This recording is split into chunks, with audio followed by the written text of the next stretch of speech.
Hi friends, எல்லோரும் எப்படி இருக்கீங்க? எங்கள் வீட்டில் விநாயகர் சதுர்த்தி நாங்கள் இப்படி தான் கொண்டாடினோம்.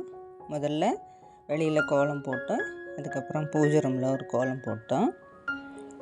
விநாயகர் வாங்கிட்டு வருவாங்க. எப்பயுமே எங்கள் வீட்டில் எல்லா அபிஷேகமும் நாங்கள் விநாயகருக்கு செஞ்சுட்டு அதுக்கப்புறம் தான் அலங்காரம் பண்ணுவோம். முதல்ல எண்ணெய் தேய்ச்சி பிள்ளையாருக்கு எண்ணெய் தேய்ச்சிட்டு அதுக்கப்புறம் சீக்காய் தேய்ச்சி குளிக்க வச்சுருவோம். அதுக்கப்புறம் தான் எல்லா அபிஷேகமும் பண்ணுவோம்.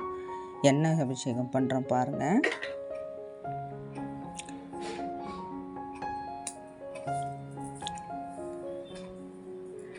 அதுக்கப்புறம் சீக்காய்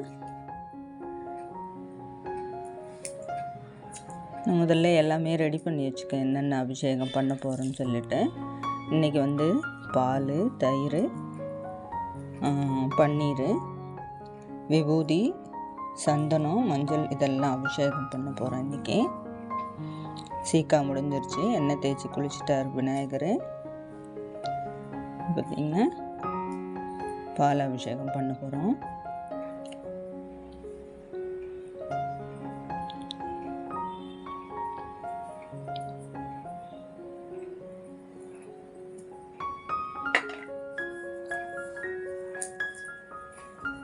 அடுத்து பார்த்திங்கன்னா தயிர்,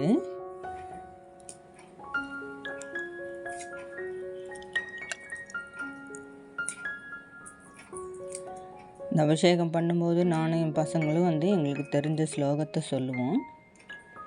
நீங்களும் உங்களுக்கு தெரிஞ்ச ஸ்லோகத்தை சொல்லலாம்.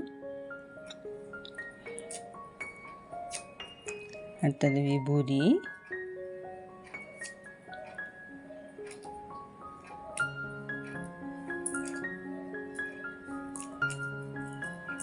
மஞ்சள். இந்த மஞ்சள் அபிஷேகம் பண்ணி பார்க்கும்போது அவ்வளோ அழகாக இருக்கார் பிள்ளையார். பார்க்கும்போதே எனக்கு ரொம்ப பிடிச்சிருந்துச்சு.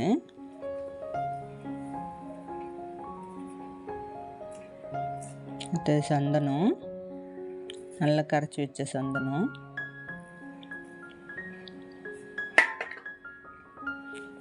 இந்த அபிஷேகம் எல்லாம் முடிஞ்சது. பிள்ளையாருக்கு எனக்கு தெரிஞ்ச முறையில் நான் அலங்காரம் பண்ணியிருக்கேன். வெள்ளி நகையோ இல்லை தங்கத்தில் இருக்கிற நகையோ நம்ம போட்டு அலங்காரம் பண்ணலாம். கொடை வாங்கியிருந்தோம். 2 பக்கமும் குத்து விளக்கு ஏற்றி வச்சாச்சு. வீட்டில் கொழுக்கட்டை, சுண்டல், வடை இதெல்லாம் செஞ்சு வச்சு படைச்சிட்டோம். தேங்க்ஸ் ஃபார் வாட்சிங்.